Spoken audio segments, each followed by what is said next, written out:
In a crumbling Memphis law office, a construction worker's sledgehammer hit more than brick. It cracked open a forgotten wall and uncovered a cold metal vault that was never meant to see daylight. Inside was a set of papers no one was supposed to find, signed in Elvis's own hand, and one line that completely shatters how we think about the woman the world knows as Priscilla Presley. By the end of this video, you'll never hear her name the same way again. Some people insist that in 2024, inside an old Memphis building, a document surfaced that should have stayed buried, literally for nearly 50 years. They call it a secret will of Elvis Presley, hidden away in a wall and quietly passed from one pair of trembling hands to another. Others say it's nothing more than an elaborate fabrication, a story stitched together from rumors, missing pages, and the pain of people who were never ready to let him go. This is not an official record you'll find framed in a museum.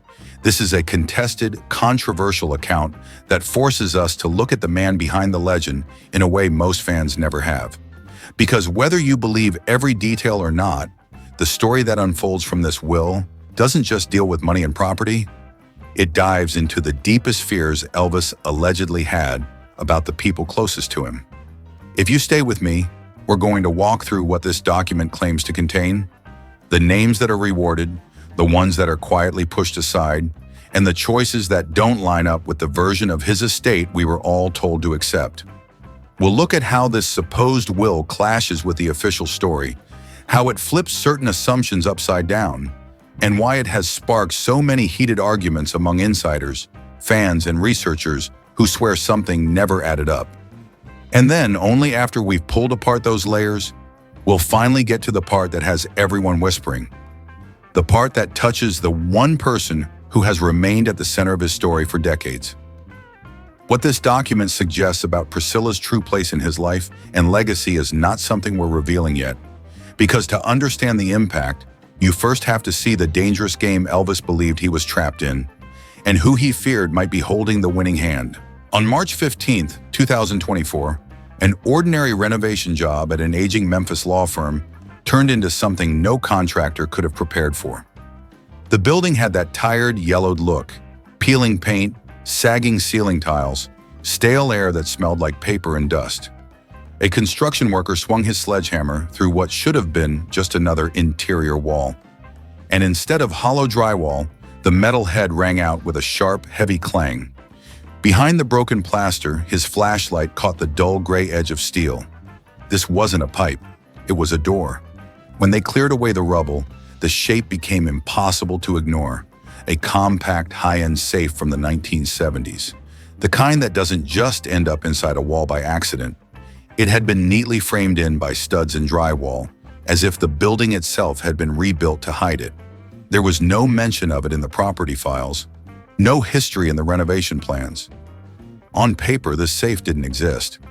After a tense debate about what to do, the owner brought in a specialist. Hours of grinding, drilling, and careful manipulation later, the locking mechanism finally gave with a tired click, and the heavy door creaked open into darkness that hadn't seen light in nearly 50 years. Inside, there were no stacks of cash, no dusty jewelry boxes, just a neat bundle of legal documents, their edges unnervingly crisp for something dated 1976. Thick paper with old letterheads, embossed seals, and the faint chemical smell of preserved ink filled the tiny space. As the pages were spread out on a conference table, one envelope stood out, heavier, more formal, stamped with the words "Last Will and Testament." When they unfolded it, the room fell quiet. At the bottom of the page, in smooth blue ink, was a signature that made every person in that office freeze: Elvis Aaron Presley. That's when the questions turned serious. Handwriting experts compared the loops and slants with known samples and said they matched. The paper stock and ink composition lined up with materials from the mid-1970s. And in the corner of the page, a notary seal carried the name of attorney Harold Morrison, a man who, according to old reports, died not long after Elvis under circumstances some still call unfortunate rather than accidental. Some say Morrison took a secret to his grave. Others now whisper that this document might be that secret.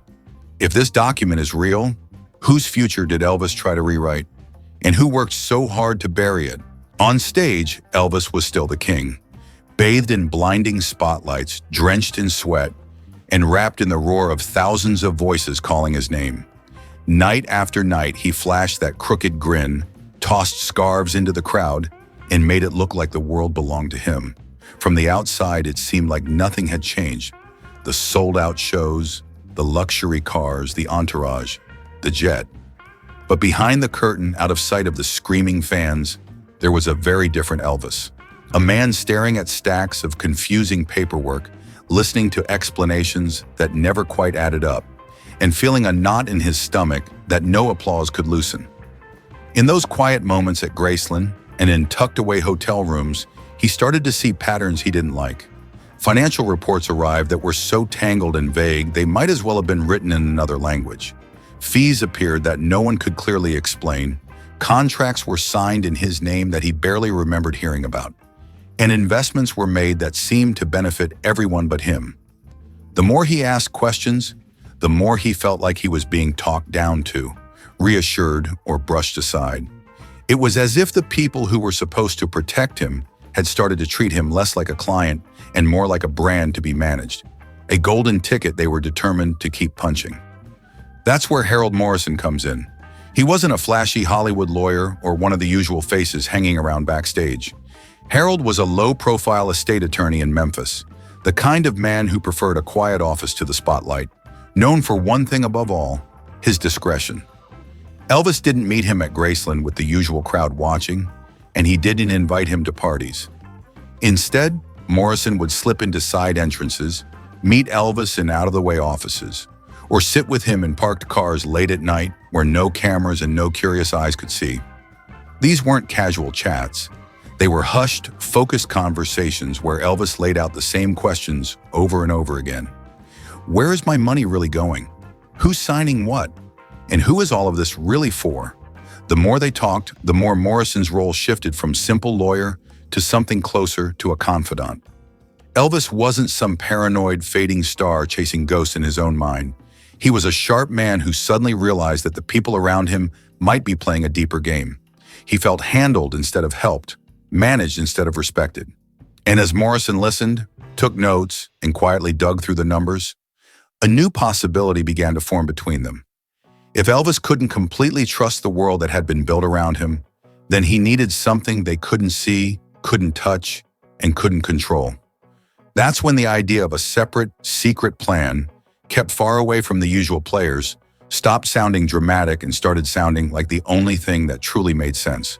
In the official version of events, the 1973 divorce between Elvis and Priscilla looks almost gentle compared to the usual Hollywood meltdowns. The public was fed words like friendly, respectful, and mutual. They posed for photos, smiled for reporters, and walked out of the courthouse looking more like two people agreeing to a new chapter than a couple tearing their lives apart. The narrative was simple and comforting. They had just grown apart. No villains, no scandals. Just a love story that couldn't quite keep up with the weight of fame, temptation, and time. On paper, the settlement itself didn't look outrageous or predatory. Priscilla walked away with a modest package, some cash, a limited percentage of publishing, a home, a car. For a woman exiting the life of the most famous entertainer on the planet, it almost seemed restrained. It fit the story the public wanted to believe. A clean break, fair and civil, tied up with careful legal language and polite smiles. But according to the version of events we're exploring, that wasn't the end of her involvement. If anything, it was the beginning of a different kind of influence. Because in the months that followed, something interesting started to happen. She didn't vanish from the picture the way many ex-spouses do. Instead, slowly and almost quietly, she drifted back toward the center of Elvis's world. Not as a wife, but as a presence around his business. Phone calls here, a meeting there, always explained with the same disarming phrase, "It's for Lisa Marie's future." Before long, she was not just a concerned parent on the sidelines. She was sitting in on certain conversations, asking questions and getting answers. According to Morrison's notes, she maintained close contact with some very powerful figures: Colonel Tom Parker, Elvis's controversial manager, and members of the legal team Elvis already didn't fully trust. She began appearing at key financial discussions, sometimes at the request of others, sometimes under the banner of helping organize things for their daughter. The more she showed up, the more the inner circle seemed to accept her as a part of the machinery. People deferred to her opinions, looped her into decisions, and treated her like an unofficial power broker, a person you cleared things with, even if her name wasn't on the letterhead. And Elvis noticed. He wasn't blind to it. In fact, it unsettled him. In Morrison's confidential notes, he describes Elvis quietly pointing out that his ex-wife sometimes seemed to know about meetings and deals before he did. She would reference conversations he hadn't been told about yet, anticipate decisions he hadn't officially made, and react to financial news that had never been formally laid out for him. To Elvis, that meant one thing. Someone inside his camp was keeping her better informed than they were keeping him. Someone was feeding her a steady drip of inside information, and he didn't know why or what they hoped she would do with it. To the public, she was the concerned ex-wife. To Elvis, she was becoming something else entirely. When you line up the official version of Elvis's estate next to what this hidden document describes, it's like looking at two completely different endings to the same story. The will the world knows concentrates power and money into a very small circle, just a handful of names, a tight grip on the assets, a structure that keeps control locked in the hands of a few. But this secret will, it reads like it was written by a man who wanted to blow that circle wide open. Instead of funneling everything to the usual suspects, it spreads his wealth across the people who lived in the shadows of his spotlight. The staff who guarded his doors, the musicians who carried his sound, and the everyday loyalists who kept his life running when the cameras weren't around. One of the most striking parts of this hidden document is how specific it gets. It doesn't just say, "take care of them," in vague language. It lists lifelong payments and carefully calculated lump sums for bodyguards, band members, and household employees who often walked away from his world with little more than memories. There's talk of a Presley Foundation for struggling artists, seeded with millions, designed to help performers who have talent but not the connections or protection he wished he'd had. And then there are the rules, the strict, no-nonsense limitations on how his music can be used. No cheap jingles, no throwaway ads, no political campaigns trying to wrap themselves in his voice. If you believe this document, Elvis wasn't just protecting his money. He was trying to protect his name from being rented out to the highest bidder. But where the hidden will truly feels different is in how it talks about Lisa Marie. Instead of handing her a fortune in one overwhelming wave, it builds a ladder for her, structured trust stages that delay full control until she's older, more experienced, and less vulnerable to people looking to help her manage it. There's language about emotional support, counseling, and stability, as if Elvis knew that money without guidance can be as dangerous as it is liberating. It reads less like a cold legal instrument and more like a father's attempt to reach forward in time and steady his daughter's hand, long after he's gone. And yet, as remarkable as all of that is, it's not the part that keeps people up at night. Because buried in the middle of this same document, between the payments, the protections, and the promises, is something far more explosive. A quiet, carefully worded legal mechanism that seems designed to limit the power of the one person the world always assumed he trusted most. Here's the part nobody was ever supposed to see: Elvis's real plan for Priscilla. Up to this point, everything looks generous, thoughtful, almost soft. A man spreading his fortune and protection across the people who carried him. But when you get to the section with her name on it, the tone shifts. It's not cruel, and it's not vindictive. But it is calculated. The woman the world assumed would sit as the unquestioned queen of his empire is suddenly placed in a very different position. Important, yes, but carefully boxed in. In this secret version of his wishes, Priscilla isn't crowned the sole guardian of his legacy. Instead, she becomes just one voice on a 5-member board: Lisa Marie, Jerry Schilling, Larry Geller, Vernon Presley, and Priscilla. 1 chair out of 5. 1 vote out of 5. The board is structured so that no single person can control the estate alone, not even her. Any major decision about his name, his music, his home has to pass through a group, not an individual. It's a quiet but powerful message. No one, no matter how close they once were, gets to hold the keys by themselves. Morrison's private notes paint an even clearer picture of why Elvis wanted it that way. He writes about late-night conversations where Elvis admits he's uneasy about how much influence Priscilla seems to carry, even after the divorce. She's in rooms he didn't invite her into, part of conversations he didn't start, always framed as helping or advising for Lisa Marie's sake. He worries that she's becoming the dominant voice, not because the law says she should be, but because the public loves her, the press respects her, and the people around him find it easier to lean in her direction. He feels outmaneuvered by her ability to orbit his power, close enough to shape it, far enough to never be fully questioned. And that's where the emotional weight of this document really lands. This isn't Elvis taking cheap shots at an ex-wife or trying to erase her from his life. It reads more like a man who's been burned by trust and is now trying to protect his daughter, his home, and his image from any one person's agenda, especially hers. He still gives her a seat at the table, but only a seat, never the throne. If these provisions are real, then Elvis didn't just move on from Priscilla. He built legal walls to keep her from rewriting his story. According to this hidden version of events, Elvis didn't want his daughter suddenly dropped into the deep end of unimaginable wealth. He wanted to ease her into it. The plan described in the document feels almost like a roadmap from childhood to adulthood. Gradual access to money at 18, 25, and 35, each stage tied not just to age, but to growth and responsibility.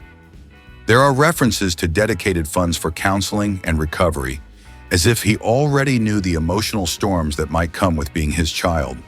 There's money earmarked for travel to broaden her world beyond Graceland and Hollywood, and even mention of mentors and spiritual advisors he personally trusted, people he believed could guide her when he no longer could. But when you look at what actually happened, that careful ladder is nowhere to be found. Instead of steps, she gets a cliff. A large inheritance dropped on her at 25, all at once, with no built-in emotional support system, no structured guardrails around her well-being. The money arrives, but the safety net does not. There's no formal commitment to therapy, no protected fund just for healing, no requirement that she check in with the people he supposedly handpicked to keep her grounded. What follows is a life marked by financial turbulence, lawsuits, and painful public struggles. Struggles that, if you believe this document, her father tried desperately to anticipate and soften. And that's where the story stops being just about numbers on a page. In this version of events, the saddest part isn't just what was done to the money. It's what was stolen from a daughter who never got to hear her father's final plans for her life. Plans that seem less concerned with keeping his empire shiny and more focused on making sure she survived the weight of his name. In the section of this hidden document that talks about Graceland, the tone shifts from legal to almost painfully personal. According to the alleged instructions, Elvis didn't see his home as a future theme park or a stop on a celebrity bus tour. He saw it as a private sanctuary meant to stay in the family. The language suggests he wanted Graceland to remain a living, breathing home, not a public attraction with ticket lines and souvenir bags. The meditation garden especially is described as sacred ground, a quiet place for reflection, reserved for family and those closest to him, not a backdrop for tourists with cameras and audio guides. On paper, it reads like the last wish of a man who wanted his final resting place wrapped in silence and love, not foot traffic. But then you look at what Graceland became, and the contrast is jarring. Instead of a guarded private estate, it turned into one of the most visited tourist attractions in America. Guided tours snake through the rooms where he once relaxed in bare feet and pajamas. Ticket sales, gift shops, bus shuttles, themed events.